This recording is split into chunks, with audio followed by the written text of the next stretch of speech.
How's everybody doing this morning? Good, good. Well, before I kind of get started with my message this morning, I thought that maybe I would kind of address what may be for some of you an elephant in the room. For the past few weeks, a lot of you have heard the news that my wife Danielle and I are actually in transition. We are very soon going to be stepping down as the youth pastors here at Sound Life because we've sensed God calling us to plant another church in Western Washington. In fact, we are going to be planting in Auburn, Washington, and the plan is, yeah. And I'll be honest with you, this whole thing has just been kind of crazy to us because we honestly, we never came to Washington with any aspirations to plant a church. I mean, that has never been on the radar for us because we neither one of us feel very qualified to do it, which a lot of you probably agree. You're going, you? Yeah, and I understand. I'm with you on that. But I will tell you, we've been here for 4.5 years, and over these past 4.5 years, we have fallen in love with Western Washington. We've fallen in love with the people here, and in that process of falling in love with the people, God has broken our hearts. And he's broken our hearts for the many, many, many, many people who do not know Jesus in this part of the world. I mean, I think this is one of the least churched areas in our entire nation, and that has broken our hearts. Our hearts have been broken for how few churches there are in this area, and we have just felt God stirring us to do something about that. It's one of these things where you just go, I can't stand by any longer, and we feel that God is in this, and we are excited and terrified and burdened and in over our heads, and we don't know a lot of what to do, but at the same time, we are convinced. I mean, we're just convinced that this is God, and we know that if we just do this, that our God is going to get so much glory, and that's why we're doing this. And so I just want to say on behalf of Danielle and I, and she's going to be here next service, but from the both of us, we just love you, and we are so thankful for these past 4.5 years because honestly, from day one, you have been nothing but supportive to us. You have loved us. You have been in our lives, and you've believed in us, and we love you so much, and we're going to miss you, and we are grateful for all that you have done for us. And so in light of that, I do have a message for you this morning, and it's actually, if you're a student, and you've been coming the past few weeks, this is going to be a rerun for you because what I want to preach to you this morning is actually what God put on our heart to tell our students. And as I knew we were going to be preaching, I was going to be preaching this morning, and I felt like God wanted me to preach this same message to you, and because I do think that this is going to best explain why we're doing what it is that we're doing, and more than that, I do think that God is going to speak to many of you. I don't think I'm going to speak to many of you. I think God is going to use this message and this season of our life to speak to what God is already doing in many of you this morning. And so I want to talk to you this morning about trust, specifically trusting God. How many believe that trust is an important thing?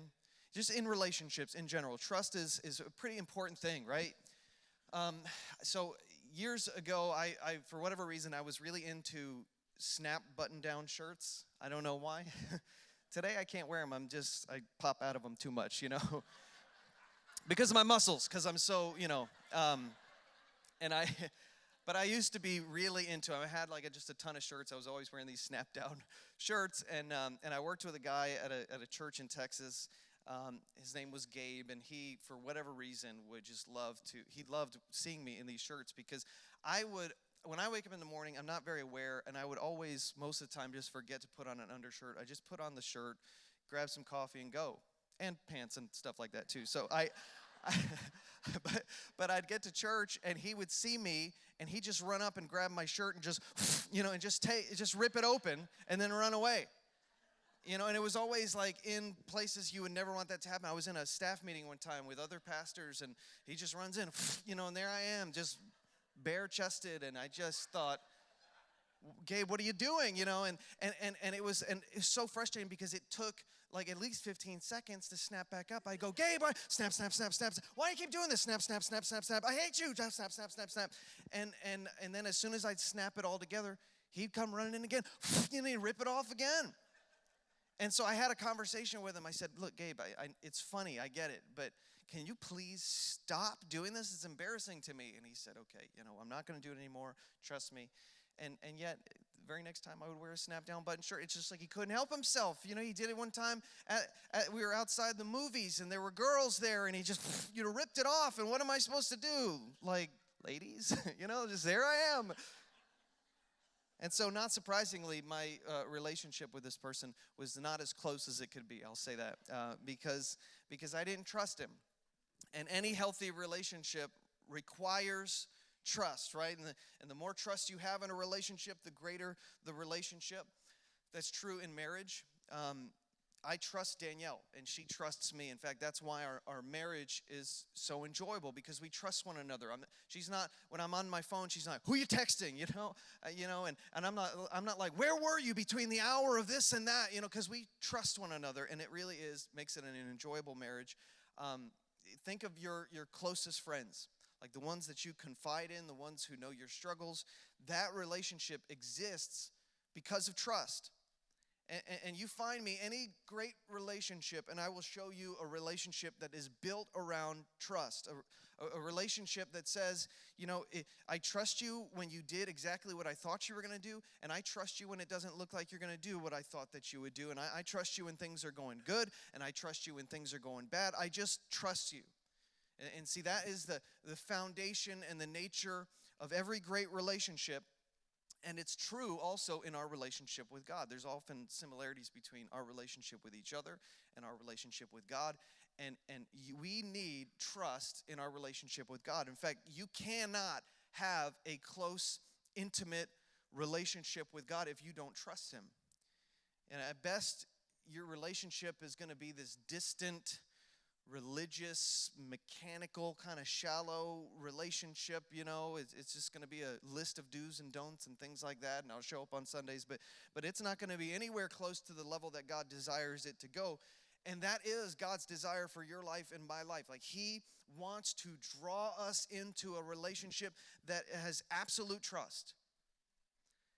And that's not a bad deal for us, because God is trustworthy. I mean, He is so trustworthy, and that is more than I could say for me. It's more than I could say for you, because we're people, right? And every once in a while, people are going to let us down, and promises are going to be broken in your lifetime. Agreements are going to be breached. You're like, people that are close to you, you're going to have friends that will let you down. Family will let you down.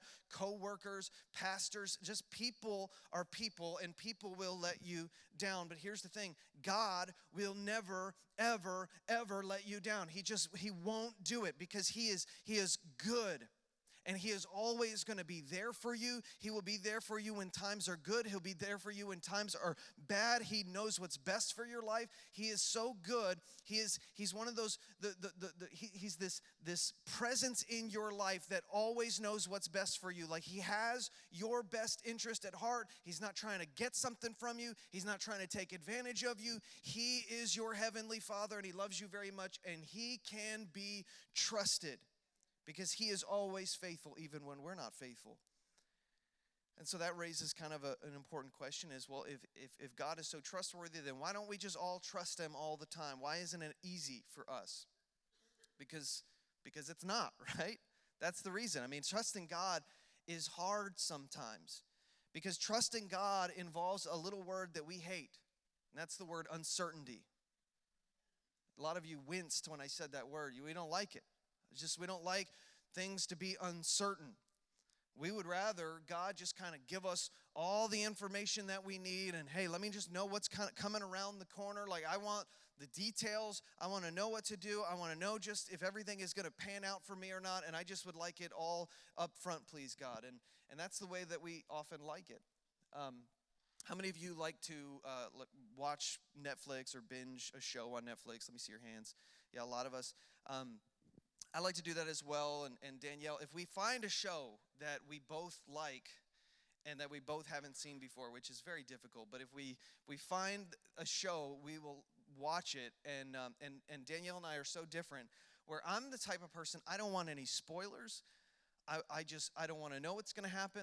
I don't want to feel like I have to rush through the show. I want to sit and watch it at my own leisure. I want it to unfold as it was intended to unfold. I want to be surprised and shocked, and I don't want to know who dies before I see it.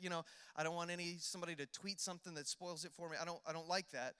Danielle, though, is the opposite. She wants to know everything that's going to happen before it happens. Like, you know how when you go on Netflix, you could go to the episodes list and you can read a little synopsis of every episode? She will go to that, like the chapter menu, and just read them all before we've even gotten to it.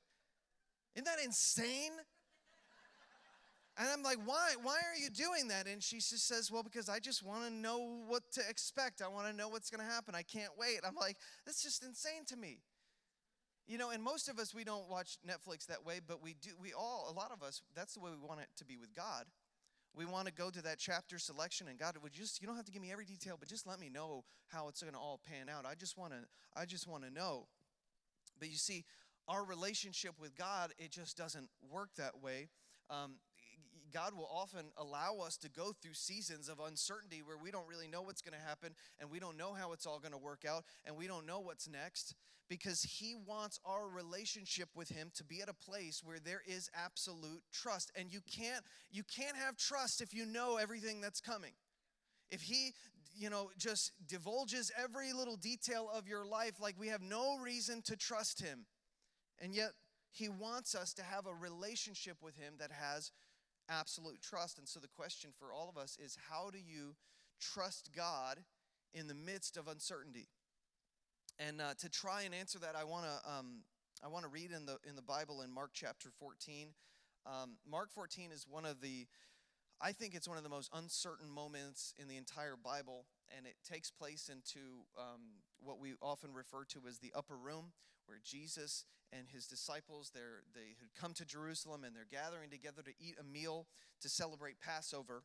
And I want to begin reading it in Mark 14, verse 17. It says, "In the evening, Jesus arrived with the 12 disciples. As they were at the table eating," Jesus says the most awkward thing here. He says, "I tell you the truth, one of you eating with me here will betray me." I mean, that's just a nice vibe that Jesus brings to the dinner table, isn't it? I mean, I just imagine, like, they're all sitting there, they're talking about the weather, just how was your day? Can you pass the salt? And Jesus says, I have something interesting. Do you know that one of you eating here at the table with me is going to betray me? And it's just like, what? Where did that even come from? Like, it's just like, yeah. Someone, one of my closest friends, one of you guys is going to stab me in the back. One of you is going to hand me over, literally. And to which they would not have needed to ask, hand you over to who? Because they would have known the answer to that question. Because, you see, lately in Jesus' ministry, things seem to be losing momentum. Like, the momentum had shifted.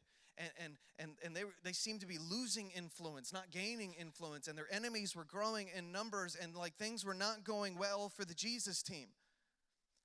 And so everybody is just like, what's going on here? And so, verse 19, the disciples were greatly distressed, and they each one asked in turn, "Am I the one?"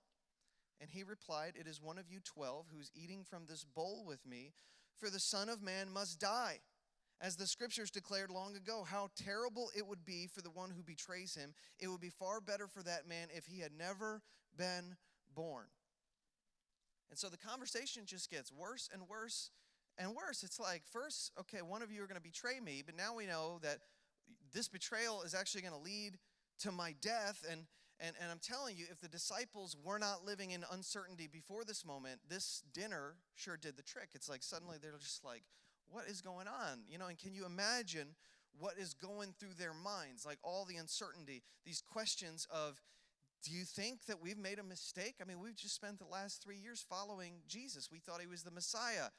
We thought by now we'd be sitting on thrones. We thought Rome would have fell by now. We had this plan of how it was all going to unfold, and it doesn't look like that way at all. And maybe he's not the Messiah like we thought he was. And what's going to happen now? And what's he talking about? He's going to die. Like, if somebody could kill Jesus, Jesus is the strongest, smartest person I've ever met in my life. If they can get to him, they can get to me. I'm just a fisherman. And so these were very uncertain times. Like, uncertainty was thick in the air. And this is nothing new, and this is really my point this morning, is that the Bible is full of stories that were written and taking place during times of extraordinary uncertainty. And so if you ever find yourself in a season of uncertainty, which I know a lot of you are, and you don't know what's coming and you don't know how you're going to get through it, and you're just like praying and you're hoping and you're trying to have faith and you're believing, but it doesn't look good. And if you ever find yourself in a season like that of uncertainty where God is calling you to take this huge leap of faith, but he's left out all the details, I'm telling you that the Bible is like the perfect place to run, because it's full of stories that are marinated in uncertainty. And honestly, that's what I love about the Bible, is that this Bible is literally a record of God's faithfulness in uncertain times. And so, like, think about your favorite Bible story if you have one. You know, it may be David and Goliath. Like, that's one of my favorites. Daniel in the lion's den, or Esther, or Noah, or Ruth, or Moses, or Abraham. Like, here's what I know. That's a story of conflict, isn't it? That's a story of, oh no, what's going to happen? Like, are they going to make it out of this one? Is God going to come through? That's what these stories are all about. And we read these stories about these people in situations that look really, really bad. And it looks like God is nowhere to be found. And it looks like God hasn't answered their prayers. But just when the story appears to be over, God comes through in this incredible, miraculous way. And we see that in the end, God was faithful. And that's exactly why we love these stories. I mean, we love how God shuts the mouth of every lion for Daniel, right? I mean, that's like that's the best part of the story, is that the nation said, hey, look, if anybody prays to anybody except for the king, then that person's going to be killed. He's going to be thrown into a pit of starving lions, and you're going to immediately die when you get thrown in the pit. I mean, that's why that story's so great. We wouldn't remember the story if it was like, if anybody prays to God, he's going to get a slap on the wrist and a firm talking to. We would not remember that story, would we? No, we remember it because Daniel got thrown in this impossible situation, and it's like, God, you've got to show up. Like, what's going to happen here? And we read the story, and God totally does show up. And we love the story of Moses and how he's leading the Israelites out of Egypt against all odds. Like, he picks a guy that doesn't know what he's doing the whole time, and he's just like, follow me. And they literally follow God through the desert. They're following a pillar of cloud by day, a pillar of fire by night.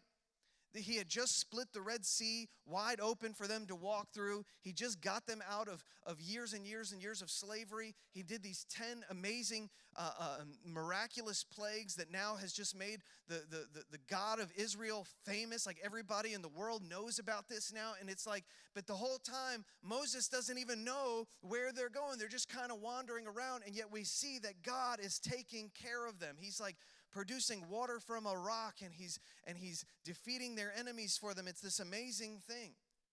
And we love the story of Gideon and how he defeats this like vicious army of Amalekites. And the thing is, though, it doesn't look good for him because he's only got 300 men.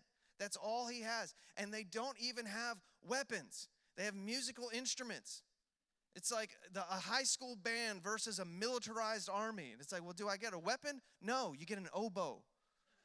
It's like, well, how am I going to do this? And yet God shows up. God shows up and defeats the army for them. And we love these stories because they amaze us and they inspire us. And these are great stories for us because we know the ending, right? We're not sweating when we're reading these. I mean, do you ever feel anxious when you're reading these stories? No, right? Because it's not happening to us. We're not in the middle. You know, and if you know the stories especially, you know it ends well. You know, it's kind of like a lot of people will ask me about my stories, and they'll say, like, well, Kirby, you have all these crazy, funny, embarrassing stories, you know, like, where do you get all this stuff? And I'm going, yeah, like, it's funny now. You know, like it, you know, but most of the stories that I tell and can laugh about now, they were horrible events when I was going through them. Like, I didn't want to go through them. I don't think I told it in this to this room, but I tell the students one of the favorite stories is how when I was a kid and I was staying with my granny in Arkansas and my great grandmother. And we were sharing a bathroom, and me and my brother were in the bathroom brushing our teeth, and there were two doors, one connected to our room and one connected to her room, and Granny just walked in the door completely naked. And we were just standing there like, knock, you have guests, and I just remember at the time, do you think I was in the moment going, this is going to make a great story one day? Think I was like, Granny, do you mind if I preach on this? This is hilarious, No. You know what I was thinking at the time? I'm looking around for acid to pour on my eyeballs. I'm honestly, I'm just like, God, help me unsee and unfeel and just not be here, please. Like, give me therapy from heaven. I just need to get out of this moment. And I'm telling you, it's kind of the same with biblical stories.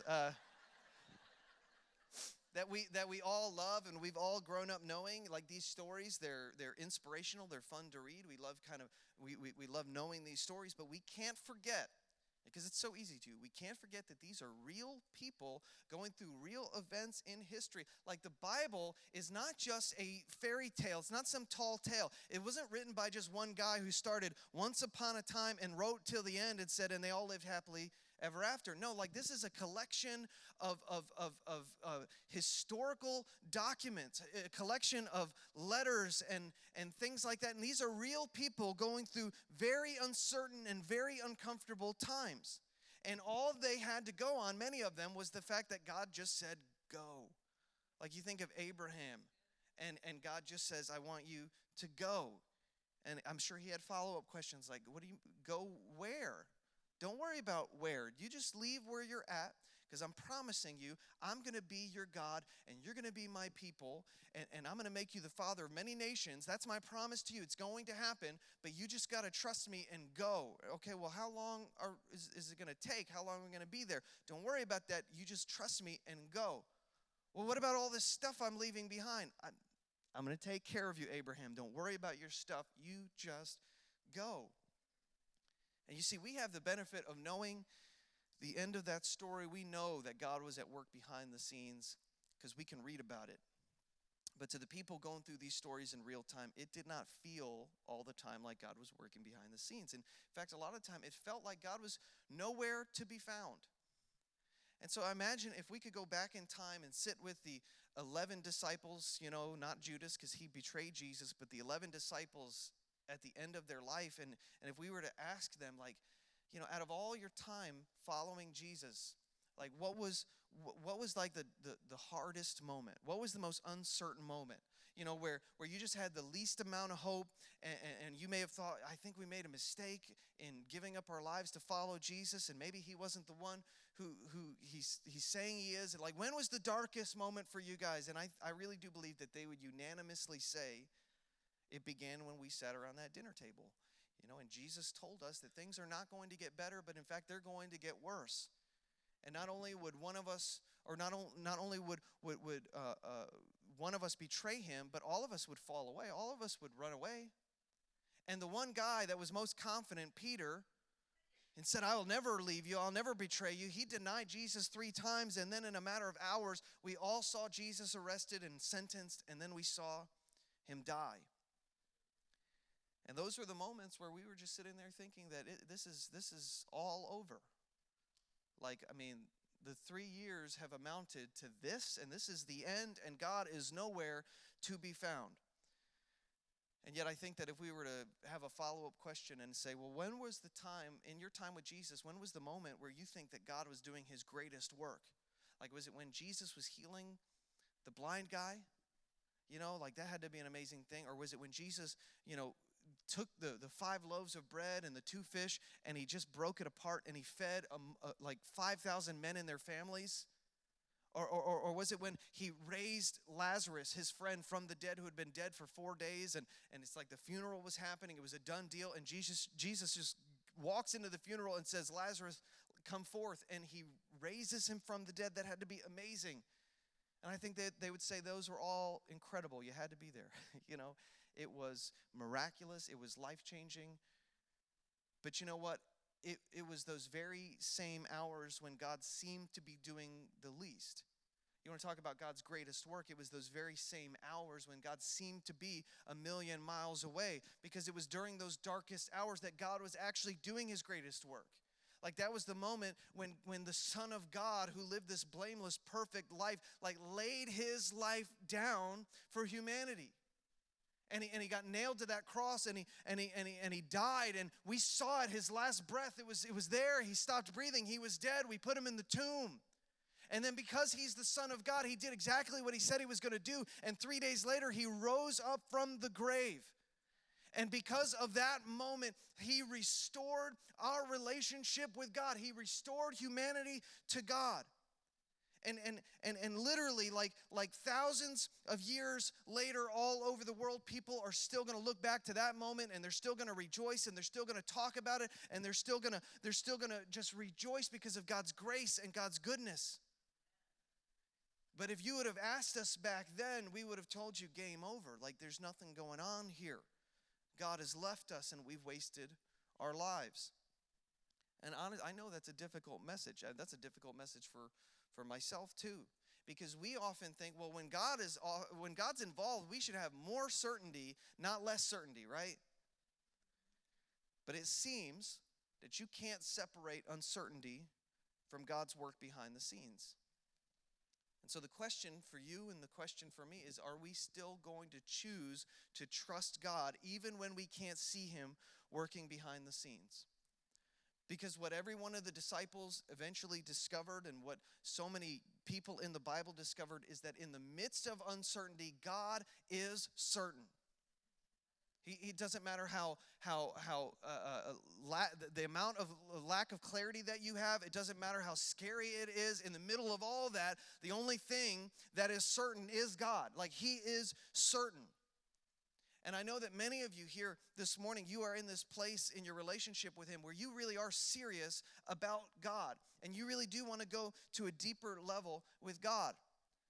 And that's my hope for all of us in this room, is that we would never stop hungering and never stop thirsting and never stop pursuing him. But I'm telling you, if you get to that place where you're like, I just want more of God, I want to know him at a deeper level, there are going to be moments in your life where you sense God calling you on to something new. And that's all that you're going to know. And you're not going to have a lot of the details. You're not going to know how it's going to play out. You're probably going to have more questions than you have answers, and you're most likely going to be afraid. And my prayer for you in that moment is not that God would take away all your uncertainty, but my prayer in that moment is that you would remember this conversation, and you would remember that God is trustworthy, God is certain, God is faithful, God is working behind the scenes.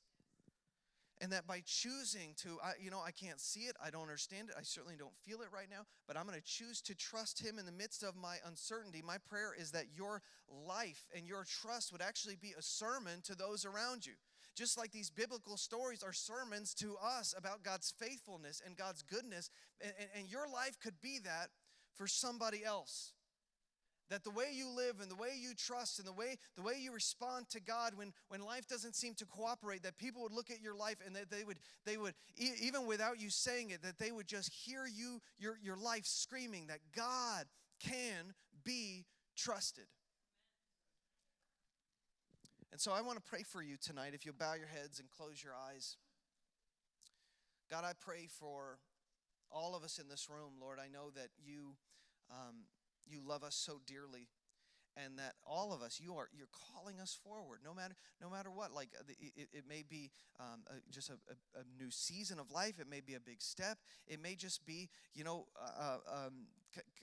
relational thing. But you're constantly calling us forward to yourself, and you're saying, "Look, trust me, trust me." Trust me, I want to have relationship with you. I want to have intimacy with you, but we have to have trust. And so, God, I just pray over every person in this room, Lord, that you would help us in that area. Lord, that you would give us confidence, that you would give us such a boldness, Lord, in our faith and in the way that we walk it. I pray that you would give us a comfort You tell us in your word that you're the source of all comfort, and I pray that we would not search for comfort in knowing the details, but we would search for comfort in you, and that we would seek you when we're uncomfortable, and we would seek you when we're scared, because you will give us the comfort we need. And I pray that you would use all of us in our most uncertain moments to be a sermon about your faithfulness to the people around us. Use our lives to reach people in our lives. And I pray this in your name. Amen.